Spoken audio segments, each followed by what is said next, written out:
ओम चंद्रघंटा देवी की जय हो। आज तीसरा दिन है नवरात्र का। तीसरे दिन हमारी चंद्रघंटा देवी की पूजा होती है और माँ चंद्रघंटा इनका स्वरूप आदि ही अद्भुत और तेजस्वी है। कैसा है? अद्भुत और तेजस्वी है। माता के मस्तक पर आधे चंद्र के आकार की स्वर्णिम घंटी सुशोभित है, इसीलिए इन्हें चंद्रघंटा कहते हैं। इसीलिए इन्हें क्या कहते हैं? चंद्रघंटा कहते हैं। इनके 10 हाथ हैं। कितने हाथ हैं इनके? 10 हाथ हैं, जिनमें शास्त्र, कमल और आशीर्वाद की मुद्रा है। माता का वाहन है सिंह या स्वरूप शांति। माता का वाहन है सिंह या स्वरूप शांति। वीरता और करुणा का अद्भुत संगम है। कैसा है? वीरता और करुणा का माता जी का अद्भुत संगम है। अद्भुत संगम है तो हमारे प्यारे भक्तों, प्यारे भाई बहनों जो भी हैं, सुनिए, अब कथा का प्रारंभ हो रहा है। एक बार असुरों का राजा महिषासुर ने स्वर्गलोक पर क्या किया? आक्रमण कर दिया। उसके आतंक से देवता बहुत दुखी हो गए, बहुत पीड़ित हो गए और वे सब कहा ब्रह्मा, विष्णु और महादेव की शरण में पहुँचे। कहाँ पहुँचे?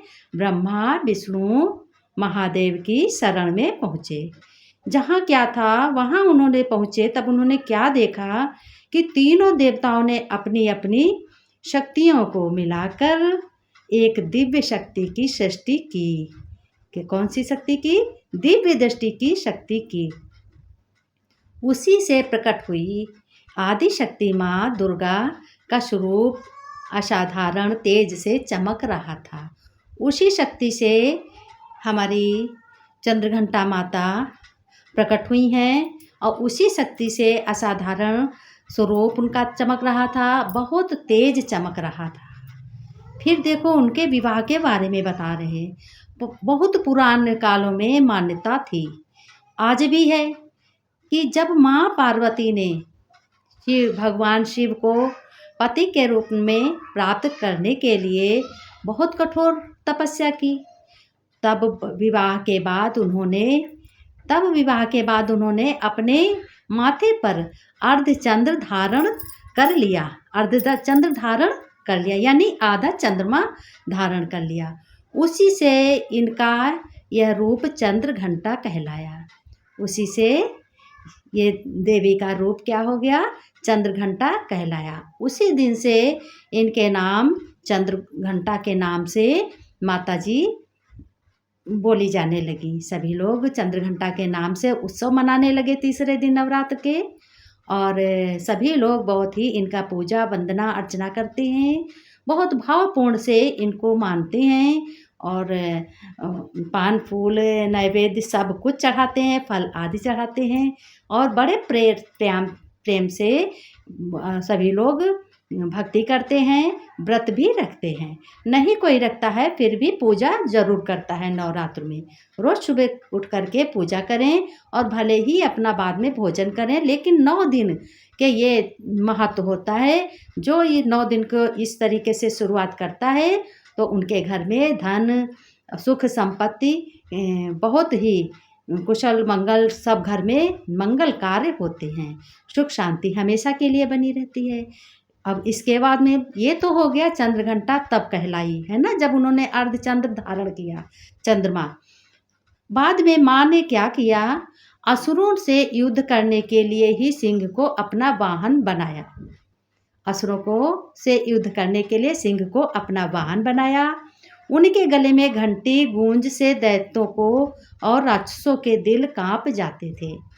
जब माता जी आती थी तो टनाटन घंटी बजती थी और गले से, और जो चंद्रमा की तेज चमक थी उससे जितने भी राक्षस थे उन राक्षसों का दिल कांप जाता था। जब दिल कांप जाता था तब फिर बाद में क्या होता था? फिर असुर का संहार होता था। असुर का संहार यानी असुर से युद्ध होता था। जब महिषासुर और अन्य देवताओं ने देवताओं पर पुनः आक्रमण किया बहुत ध्यान देने वाली कथा है, बहुत ध्यान से सुनिए भक्तों। तब माँ चंद्रघंटा ने युद्ध भूमि में प्रवेश किया। युद्ध भूमि में प्रवेश किया यानी इसी समय प्रवेश किया। घंटा की भयंकर ध्वनि से असुर के बहुत भयभीत हो गए और विचलित हो गए। उनको कोई भी रास्ता नहीं दिख रहा। उनके आंखों के सामने बिल्कुल अंधकार छा गया। सिंह की गर्जना और माँ के शंखनाद से, क्या कहा, सिंह की गर्जना और माँ के शंखनाद से संपूर्ण आकाश गूंजमान हो गया। पूरे आकाश में गूंज सुनाई देने लगी। सिंहों की गर्जना से और माँ के शंख की ही आवाज़ सुनाई देने लगी। जैसे सभी लोग ऐसे देखते हैं, कभी कभी रॉकेट की आवाज़ आ जाती है, और तो ऐसे ही शंख की ध्वनि सुनाने लगी और सिंह इतनी ज़ोर से गरजा जो कि सभी पृथ्वी पर जितने भी राक्षस थे, जितने भी असुर थे, सभी भयभीत हो गए। माँ ने अपने 10 हाथों से शत्रुओं का क्या किया, नाश किया। त्रिशूल के असुरों को भेदा। त्रिशूल से क्या हुआ, राक्षसों को बहुत भेदा, बहुत छेद दिया, जिससे उनके शरीर में घाव हो गए और उनका नाश होने का दिन आ गया। खड्ग और गदा से शत्रुओं का वध भी किया और आशीर्वाद की मुद्रा से अपने भक्तों को निर्भय किया। जितने भी भक्त हैं उनको निर्भय किया, यानी उनको डर भयभीत होने की कोई ज़रूरत नहीं। और आशीर्वाद की मुद्रा से अपने भक्तों पर क्या किया, आशीर्वाद की मुद्रा से उन्होंने अपने भक्तों को निर्भय किया, यानी बिल्कुल भी डर नहीं हुआ, डर नहीं लगेगा। जो भी ये चंद्रघंटा माता की कथा सुनेगा और व्रत मान लिया नहीं रहेगा, लेकिन रोज़ सुबह कथा ज़रूर और शाम को आरती के समय कथा ज़रूर सुने। निर्भय किया सभी, यानी जो भी डर था मन में था भक्तों के, वो सब निकाल दिया। अतः महिषासुर और उनके सेनापति भागकर खड़े हुए। देवताओं ने विजय पताका लहराकर माँ की स्तुति की। देवता लोग हाथ जोड़ के और जय जयकार करने लगे, माँ की स्तुति गाने लगे और छंद गाने लगे, भजन गाने लगे, आरती संग्रह करने लगे। माता का महत्व क्या है, अब ये भी ध्यान से सुने। माँ चंद्रघंटा अपने भक्तों को कैसे साहस देती है, कैसे शक्ति देती है। माँ चंद्रघंटा अपने भक्तों को साहस और शक्ति बहुत देती है। जो भी माँ चंद्रघंटा की पूजा और कथा सुनते हैं उनको बहुत शक्ति देती है। जीवन में सभी भय बाधाओं को दूर करती है। शांति, सौंदर्य और समृद्धि का वरदान भी देती है। साथ में सिर पर हाथ रख के जो भी भक्त नवरात्रि के तीसरे दिन माँ की पूजा करता है वह जीवन में निर्भय, साहसी और आत्मविश्वासी बनता है।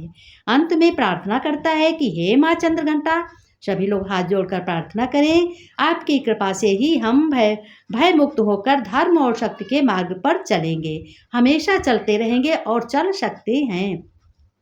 हे माँ, आपका आशीर्वाद हम सभी भक्तों पर बना रहे, घर में सुख शांति हो और सभी भक्त मिलकर बोले जय माँ चंद्रघंटा की जय, जय माँ चंद्रघंटा की जय, जय माँ चंद्रघंटा की जय। तो प्यारे भक्तों, ये कथा आपको कैसी लगी है? बहुत ही सुंदर लगी। इसी तरीके से आप इस कथा को सुने और दूसरों को भी बताएं। और बाबा की डोर में, मधु बाबा की डोर में ये कथाएं आपको मिलेंगी।